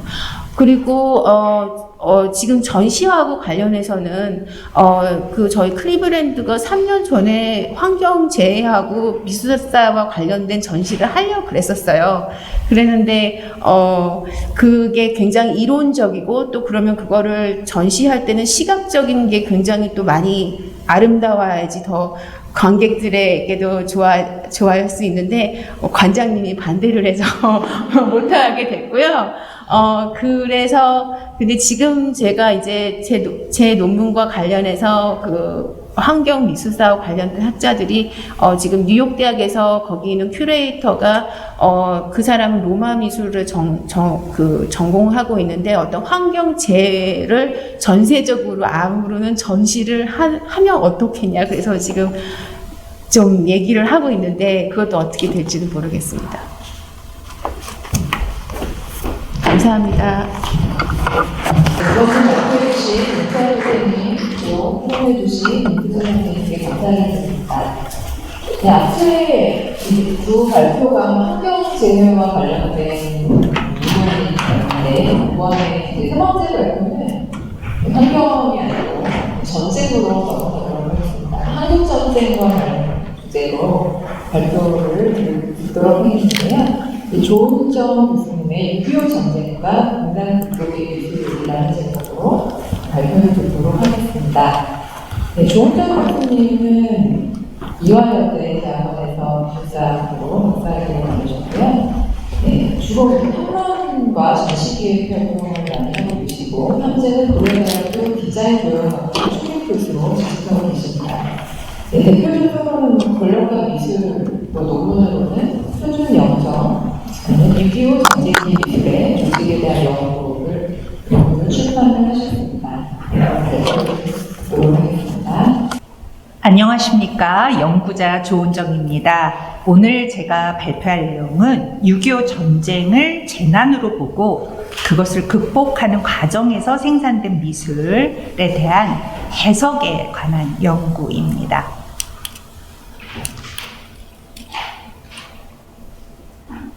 미술, 정확히는 동상을 통해 6.25 전쟁과 연관하여 동상이 어떻게 사회, 정치적인 의미를 갖는가에 대해 연구하여 의미의 변천 과정에 대해 밝히고자 합니다.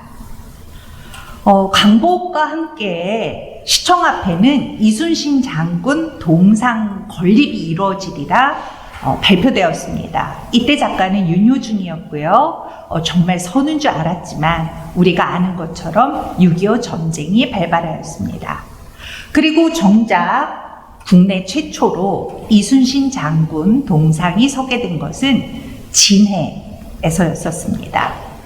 해군에서 비용을 대기 시작하여 지역 유지들의 도움을 받아서 자원을 마련하고 그리고 해군 주조창에서 주조해서 해군의 도시인 진해 그곳에 세운 동상이었습니다. 5개월 후에는 을지문덕 장군 동상을 국군의 수양 도장으로 일컬어지는 육군 종합학교인 광주 상무대에 설립하기로 결정하였습니다. 상무대 장병들의 객출로 자금을 조달해서 착공하였고 이후 전 국군의 기금으로 동상을 완성하였는데 작가는 차근호였습니다. 그런데 이 시기에 영천에 있었던 포로 수용소에서도 시멘트로 이순신 장군 동상과 평화의 조각상을 만들었다라는 기록을 볼 수 있습니다. 그래서 사실 그 이순신 장군 동상이 6.25 전쟁 중에 조성된 것, 그것은 국난 극복의 의지였다. 이렇게 볼 수 있을 것입니다. 그렇다면 이 을지문덕 장군 동상 또한 같은 이유에서 제작된 것인데 그러면 왜 해군에서는 이순신 장군을, 물론 당시 모두가 흠모하는 영웅이었지만 해군에서 이순신 장군 동상을 세우자 그에 상응하는 국군의 장군으로서 을지문덕 장군 동상을 건립하려 했었다 하는 그러한 분위기를 파악할 수 있습니다.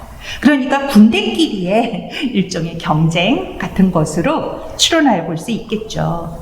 이에 반해서 공군은 이전에 없었었던 조직이기 때문에 새로 구성되어야지 됐습니다.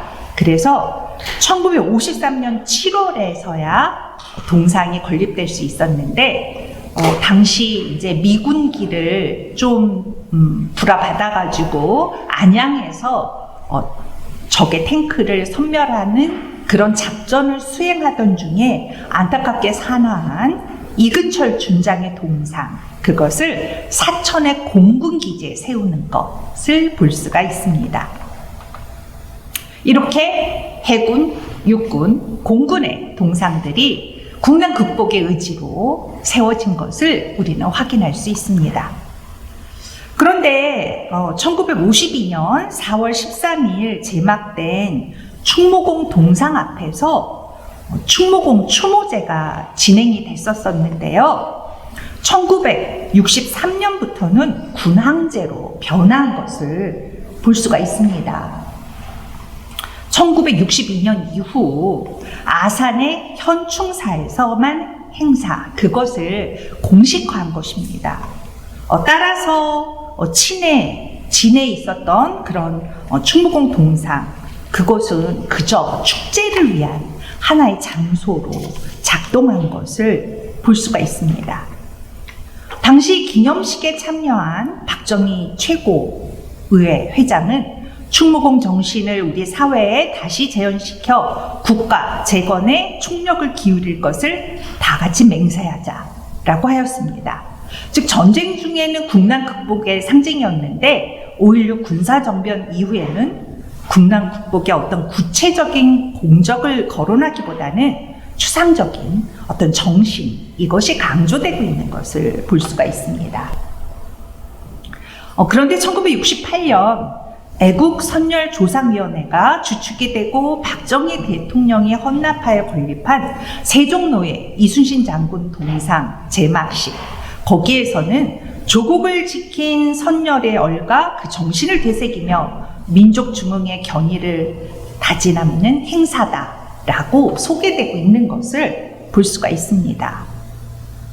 사실 5.16 군사정변 이후 박정희 최고위원은 현충사를 방문하여 재관의 역할 같은 것을 수행하였습니다. 그런데 1968년 서울 세종로에 동상을 제막한 다음 갔었던 현충사에서는 그냥 헌화만 하고 있는 것을 볼 수가 있습니다. 이러한 그 제막식 그리고 또 현충사에 이르러서 박정희 대통령은 이런 말을 합니다. 국론을 통일하여 나라를 지키자, 이렇게 강조하고 있는 것을요. 임진왜란에서는 외적을 물리친 그 정신, 그것을 북의 침략의 위협을 받고 있기 때문에 서로 단결하여 국토 방위로 나아가자. 그것이 바로 충무공 정신으로 귀결되고 충무공 동상이나 또 현충사에서의 어떤 제약 등등은 그러한 정신을 가시화하는 것으로 볼 수가 있을 것입니다. 6.25 전쟁 이후 건립된 동상은 장군상인 경우가 많았습니다. 1950년대에 이순신 장군 동상이 건립되었고 또 일지문덕 동상이 건립되었음을 보았죠. 이 밖에 미국의 장군이라고 할 수 있는 맥아더, 존 B. 콜터, 벤 플리트 장군 등의 동상도 건립되었습니다. 사명대사도 임진왜란 당시 승장으로서 위상을 지니고 있고 율곡이를 동상으로 만든 것도 10만 양병설을 주장한 때문이었습니다. 이에 국난국복이라는 목적 아래 제작된 동상이 6.25 전쟁을 근간에 둠으로써 한국 현대사의 이념과 연관한 이데올로기의 산물일 가능성, 이것에 대해서 이제부터 논의해보고자 합니다. 6.25 전쟁은 객관적으로는 승자가 있을 수 없는 전쟁이었습니다. 하지만 지도자에게는 승리한 전쟁이었습니다. 남과 북 마찬가지였죠. 자유당 정권은 권력 유지를 지속해야지 되는데 영명한 지도자 이미지를 따라서 지속시킬 수밖에 없었습니다. 그래서 6.25 전쟁 후 이승만 대통령 관계 조형물과 도를 넘은 선양사업 등은 이러한 상황들을 반증합니다. 지금 여러분이 보시는 동상 이외에도 굉장히 많은 공덕비, 기념물 등등을 우리는 확인할 수 있습니다. 대통령 동상을 파고다 공원에서는 3.1 만세운동의 시발점이었던 독립선언문이 발표된 곳이었기 때문이었고요. 또 남산 신궁터, 그러니까 황궁을 향해 요배하던 그 장소에 대통령의 동상을 세움으로써 독립운동가로서의 면모를 강조하는 등 이런 사업이 바로 그에 대한 선양 사업이라고 볼 수가 있을 것입니다.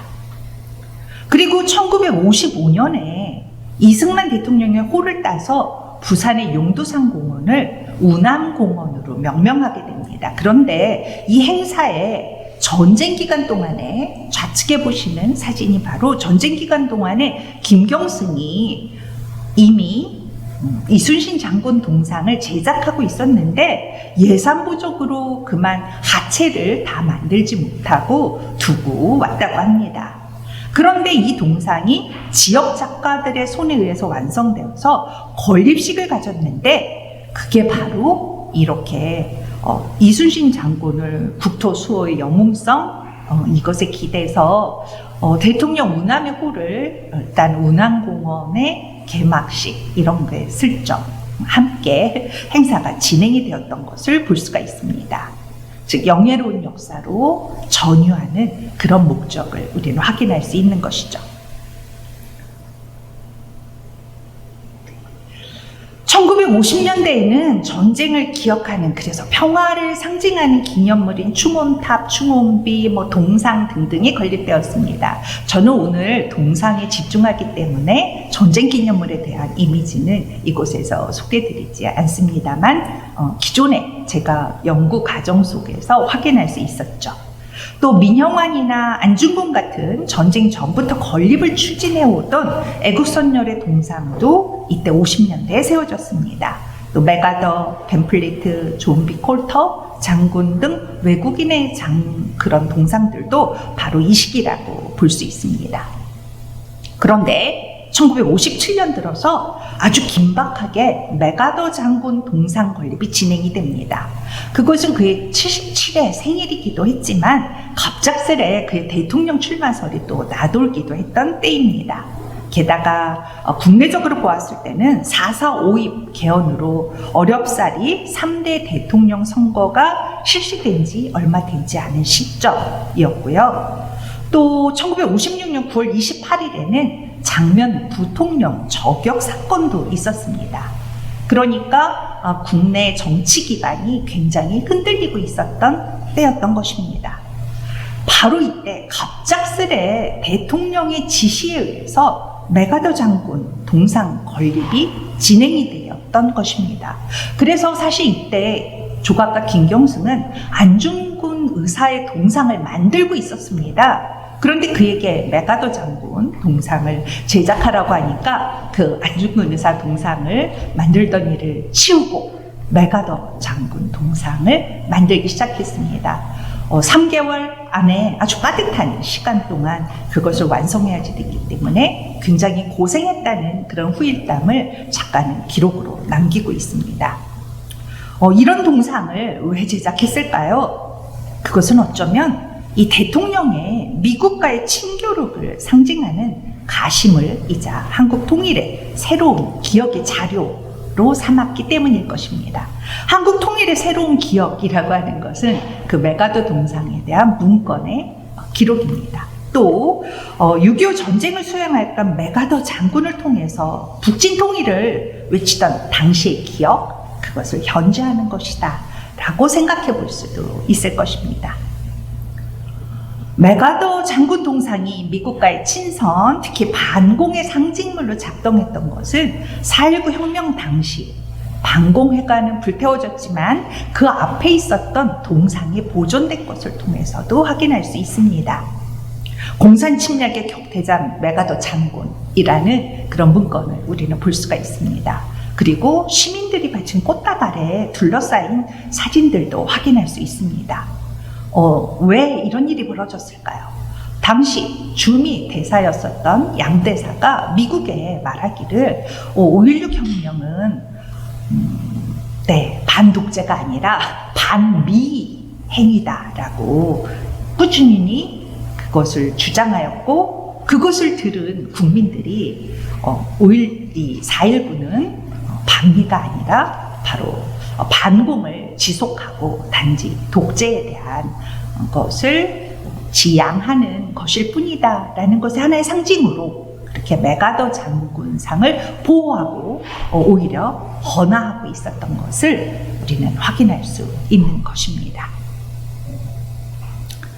1959년에 10월 16일 6.25 전쟁에서 국토 방위와 경제 재건에 대한 공로라는 의미로 콜터 장군 동상을 건립했습니다. 김경승이 제작한 동상은 이태원 언덕에 자리 잡았었는데요. 미군 기지가 가까운 장소였지만 후에 도로 공사로 인해서 능동 어린이 대공원으로 이전하였습니다.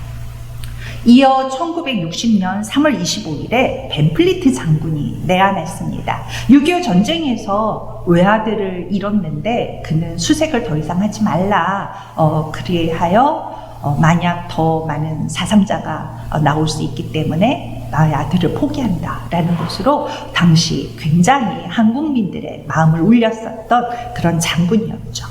이 벤플리트 장군의 내한 목적은 사실 이승만 대통령 생신 축하 행사 참여였습니다. 왜냐하면 대통령의 생신은 3월 26일이었고 벤플리트 장군은 3월 25일에 국내에 들어왔거든요. 그런데 3월 31일이 동상 제막식이었던 것을 보면 역으로 대통령의 생일 잔치에 벤플리트 장군을 방문하도록 하기 위해서 제막 행사를 이 시기로 잡았을 가능성도 있다라는 생각이 듭니다.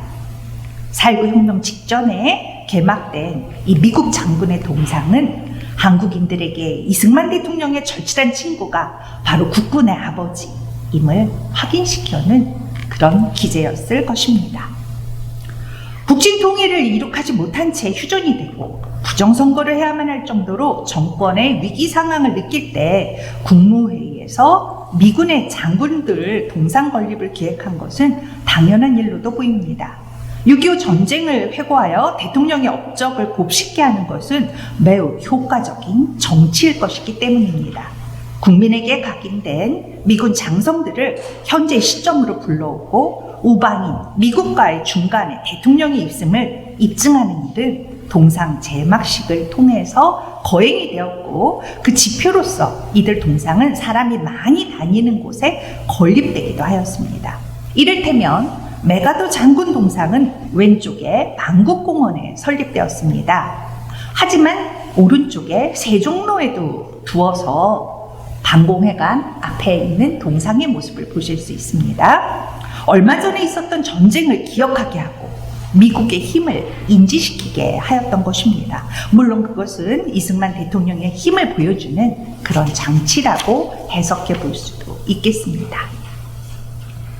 그런데 1960년대 우리는 갑자기 세종로 중앙 녹지에 학생들이 석고로 만든 위인상이 도열한 것을 볼 수 있습니다. 이것은 유럽을 다녀온 김종필이 주도하여 설치한 것으로 알려져 있습니다. 이 상들을 설치한 이유는 민족주의를 선양하기 위한 것이다 라고 하였습니다. 그런데 거리에 석고상이 서면 어떻게 될지 뻔히 누구나 알 것입니다. 그런 것을 잘 아는 이들이 왜 그곳에 그것도 허약한 석고로 만든 위인의 동상들을 설치했을까요? 그것은 가장 기본적으로 생각하면 1964년에 벌어진 아시안게임 유치 운동을 고려해 봐야지 될 것입니다. 그리고 좀 더 우리가 정치적으로 생각해 보자면 1964년에 데모가 아주 극심하였습니다. 그 데모 때는 세종로를 정말 메우고 있었었고 어쩌면 효과적인 장소 빼앗기의 방안으로 이들 선연의 상을 이용한 것은 아닐까 이렇게도 추론해 볼 수 있을 것입니다.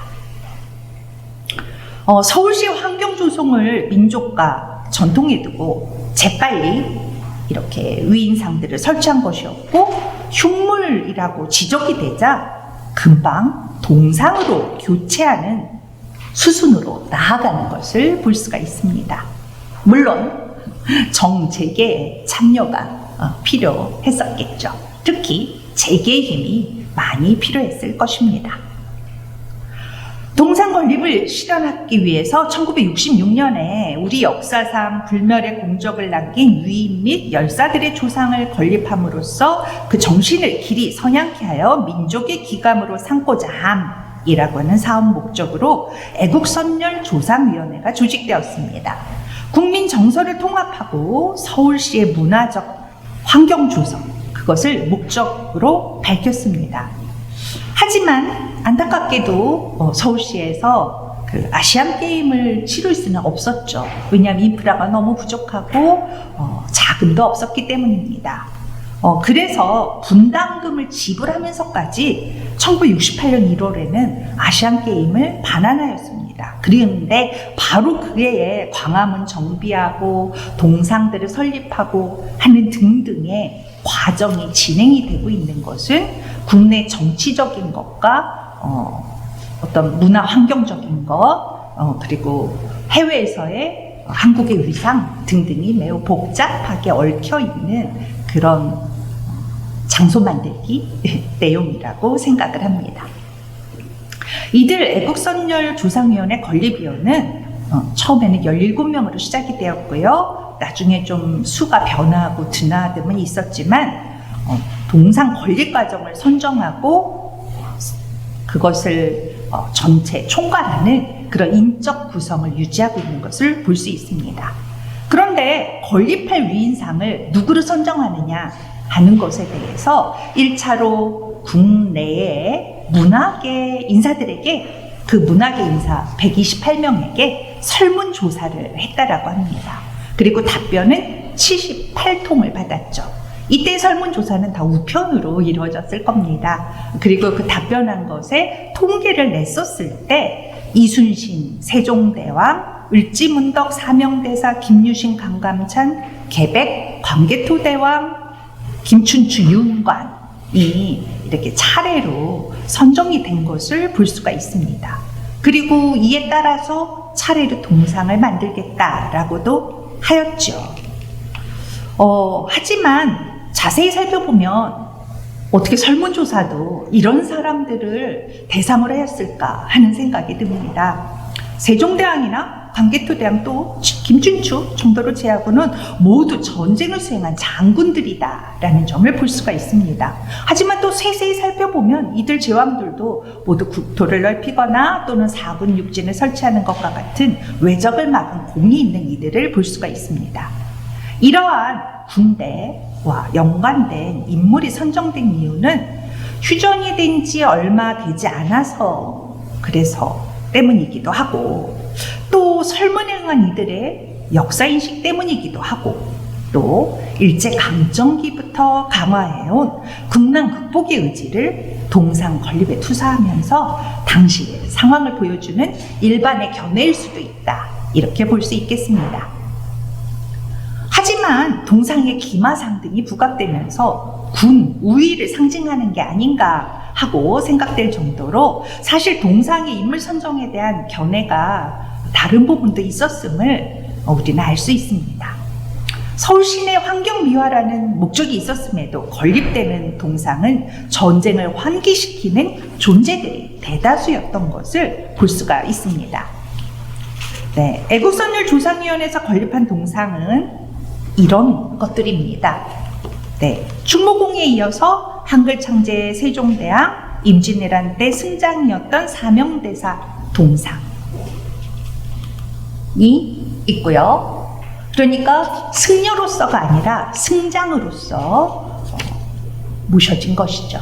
그리고 2차 년도에서도 이렇게 율곡은 10만 양병설 그리고 원효대사 같은 경우는 사실 혼란한 시기에 젊은이들에게 주체성을 확립하는 데 도움을 주었다라는 의미로 선정되었다라고 합니다.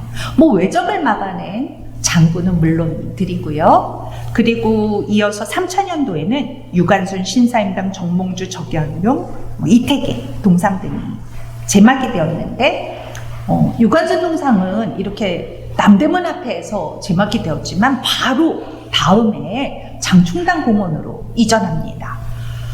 지하철 공사 때문이었던 것이지요. 정몽주 동상은 그 자리 그대로 있지만 정몽주 동상에 대해서는 기록이 없었는데 갑자기 나타납니다. 근데 헌납자가 당시 정주영 현대 쪽 재계 인사였다는 점에 주목할 수가 있을 것입니다. 퇴계 이원 같은 것의 선정 이유는 그가 학자로서의 본분에 충실했기 때문이라고 합니다.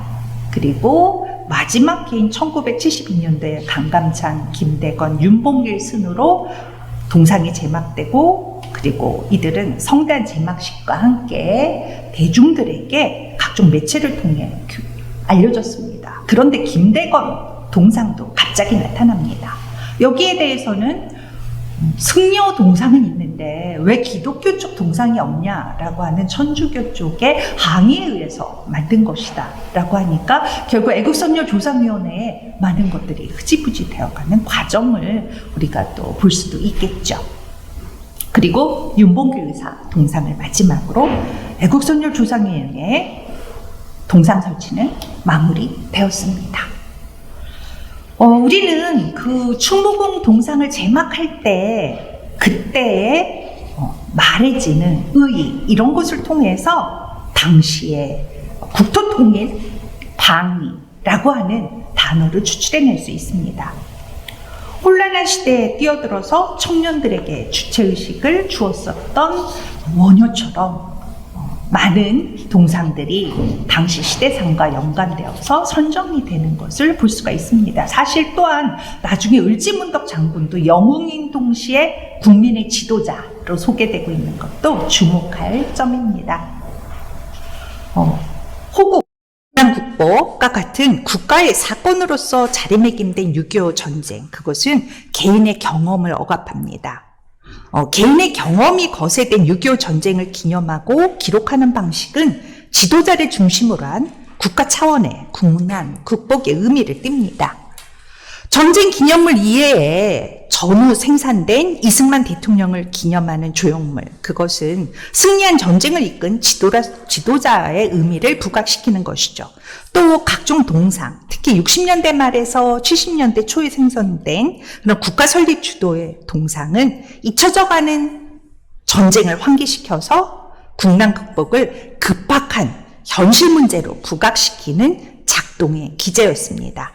국난 극복의 영웅을 현대에 소환시켜 시대에 맞는 영웅의 이미지를 모색하였고 그 안에 강력한 지도자로서 정치적 지도자를 동일시한 과정, 그곳에 동상이 이용되었습니다. 이때 전통이나 민족주의가 일정 부분 역할을 한 것은 물론이었습니다.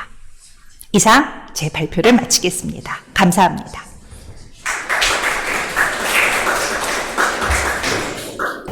네, 교육경제 그리고 재난기술위원회에서 발표해 주신 조은정 교수님입니다.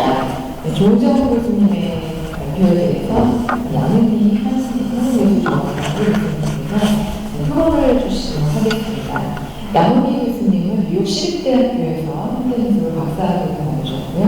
현재 한국예술종합학교에서 현대미술을 방해하고 계십니다. 사상미술제나 제주 3.3 프로젝트 전시기획을 하셨고요. 저서로는 당근 평정, 그리고 이시의 키워드 부분의 현대미술 등의 출판 책들이 있습니다. 나오셔서 수고해 주시겠습니다. 조은정 선생님의 흥미로운 발표, 6.25 전쟁과 국난 극복의 미술에 대해서 사실 저는 큰 질문은 없습니다. 선생님의 생각에 거의 다 동의를 하고요. 그리고 흥미로운 굉장히 자세한 역사적인 사실들을 들을 수 있는 이 기회에 대해서 감사하게 생각을 합니다. 6.25는 사실 우리 모두 경험해본 그 사건이 아니고 어떻게 보면 이미 어떻게 역사적인 한 그 시대로 이제 구축이 되어서 다시 그 시대로 돌아간다는 것은 어떻게 보면 지금의 시선으로 다시 한번 여과를 할 수밖에 없는 것 같습니다. 그런데 제가 가끔씩 이 시기에 대해서 그 자료를 찾아보면 생각보다 그 사회적인 충격이라든가 그 다음에 생존 본능을 이렇게 야기시킨다라든가 그 다음에 북한과 남한으로 그 분리가 되면서 북한에 대한 어떤 공포 이런 것들이 지금 우리가 느끼는 것보다 굉장히 크고 심각하게 다가왔던 것 같습니다. 그 중에 제가 좀 기억나는 한 가지 사건이 있는데요. 6.25가 발발하자마자 국가의 안위가 정말 불안했던 것 같습니다. 그래서 당시 박물관에 있던 국보급 유물들을 미국으로 보내야 된다라는 의견이 국회에서 나올 정도였었습니다. 그래서 실제로 하와이 대학의 미술관에 우리나라 국보들 다 보내서 이거 좀 어떻게 좀 잘 보관해야 된다라는 의견이 나왔었는데요. 다행히도 시간이 지나면서 이렇게 엄청 위험해야 되고 58년도에 미국 메트로폴리탄 미술관을 비롯한 여러 곳에서 전시로 열리는 이제 이런 일도 있었고요.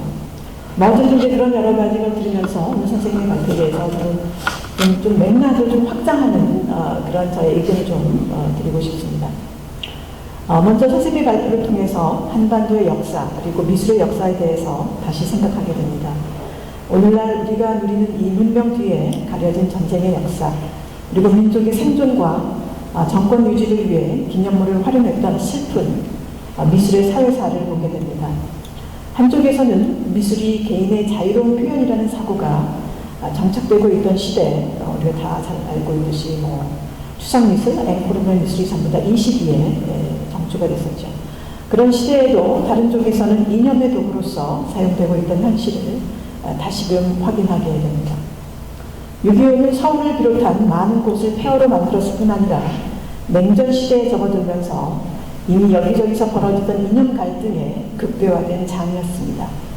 그리고 이승만 정권이 들어선 1940년대, 50년대, 60년대뿐만 아니라 그 이후에 전 세계의 냉전 구도가 확산되고 무너진 90년대 초반 이후에도 한반도는 유일하게 냉전 구도에서 벗어나지 못하고 분단과 이념의 갈등을 겪고 있습니다. 베를린 장벽이 사라지고 사회주의와 자본주의가 타협하는 시대에도 우리는 한국이란 국가 정체성에서 전쟁과 이데올로기의 그림자를 지우지 못하고 있습니다. 선생님의 발표를 통해서 그동안 자세하게 알려지지 않았던 사실들, 특히 안중근 의사 동상 제작을 중단하고서라도 메가더 장군 동상을 건립해야 했던 급박한 국제정세의 변화, 그리고 박정희 정권의 애국선열조성위원회 등을 통해 역대 정권이 동상 건립 사업을 국가의 이념을 강화하는 효과적인 장치로 활용했다는 것을 알 수 있었습니다. 저는 여기서 1956년부터 시작된 과도한 동상 제작이 경제적으로 여유가 없던 시절임에도 중요할 수밖에 없었던 이유에 주목하고 싶습니다. 여기에는 국난 극복과 반공이라는 이데올로기가 작용하고 있었으나 맥락을 좀 더 확대해서 보면 급하게 만든 정권의 취약성을 극복하고 국가를 운영해야 했던 위정자들의 급박함이 보입니다. 사실 이승만 정권이 맨 처음 만들어졌을 때 그 장관들을 뽑을 때 거의 미국에서 유학했던 사람들로 구성을 했던 것 같아요. 1961년 5.16이 발발하고 나서 또 국가를 운영하는 여러 가지 그 과정 속에서 어떤 급박한 여러 가지 그 상황들이 작용했던 것으로 보입니다. 그래서 4.19 이후 남산의 이승만 동상 철거 사건은 그 급박함이 정치적 변화로 무너지는 또 취약한 현대안이었습니다. 그리고 다시 이승만의 동상이 1970년대와 80년대 배제 중고교 등 여러 곳에 세워진 것은 한국에서의 동상의 역사가 정치의 역사와 분리될 수 없다는 것을 보여줍니다. 그래서 좀 시야를 넓혀보겠습니다. 특히 5, 60년대 진행된, 특히 70년대까지 진행된 정부 주도의 공공미술의 맥락에서 보고자 합니다. 여기에는 동상 제작뿐만 아니라 아까 보여주셨던 1964년 세종로에 추진된 선열상 프로젝트, 그리고 66년 조직된 애국선열조상위원회, 그리고 거기에서 나온 동상들 뿐만 아니라 1967년에는 민족기록화 사업이 진행됩니다. 이 역시 애국, 그 다음에 민족주의를 내건 일종의 약간 회화 쪽의 이제 사업이라고 볼 수 있죠. 이런 모든 것들은 국면 극복과 더불어 민주주의, 반공 이데올로기를 동시에 가동시키는 한편 정권 안정을 위한 장치로 보입니다. 특히 애국선열조상위원회가 추진한 이 사업은 68년부터 72년까지 지속되는데 이 시기는 국가보안법과 반공법을 혹독하게 적용하여 많은 사람들을 침묵하게 했습니다. 반공법 위반 사건의 경우 67년에 110건, 68년에 168건이었던 것이 69년, 70년에는 323, 366건 각각 이렇게 크게 상승을 하게 됩니다. 술을 마시며 정치에 비판적인 이야기를 나누던 그런 이야기들이 반공법 위반에 적용이 되어 막걸리 반공법이라는 조롱도 등장했던 시기입니다. 사실 여기는 또 다른 사건이 기여를 하게 되죠. 1968년 1월에 서울 한복판에 북한의 공비들이 나타난 소위 김신조 사건이 또 이러한 그 국가보안법과 반공법을 가속화시키는데 또 기여를 하게 됩니다. 그리고 이런 과정을 거쳐 결국 1972년 헌법 개정을 통해 막강한 대통령의 권한을 허용하고 임기 6년의 연임을 제한하지 않는 유신 정권이 태어나게 됩니다.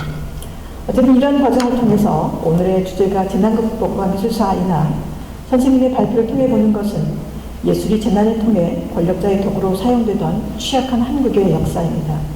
그리고 그런 시대 속에서 한국 현대미술이 생존해왔다는 아픈 역사를 다시 한번 되새기게 됩니다. 감사합니다. 네, 사회에서 공공미술의 의미, 가치 등에 대한 뛰어난 연구를 보여주신 양은희 선생님께서 보여주신 동상에 대한 성찰은 제게도 감명 깊은 부분이 많습니다. 사회에 존재하는 미술, 특히 주제가 정치와 연관되어 있을 때 그것의 기능과 목적에 대해 고고할 시점이라고 생각합니다. 현대 도시에서 현대 미술과 함께 공존하는 이런 동상들이 이리저리 옮겨지고 또 가치에 대한 논의가 제기될 때마다 한국 근현대사를 반추하게 됩니다. 지금 필요한 것은, 그리고 우리가 미술 작품을 통해 배우는 것은 반성 없는 역사의 허구성이라고 생각합니다. 물질화한 정신으로서의 시대의 작품인 동상이 그것의 존재성에 대한 어떤 질문 이런 것들보다는 성찰로 향하여 갈 때가 아닌가 이렇게 생각합니다. 양은희 선생님의 고견에 감사드립니다.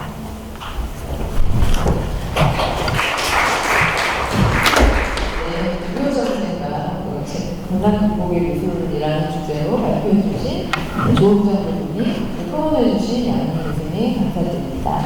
네, 이로써 2부 순서를 마치도록 하겠습니다. 저희는 휴식 시간을 가지고요. 3부 순서에서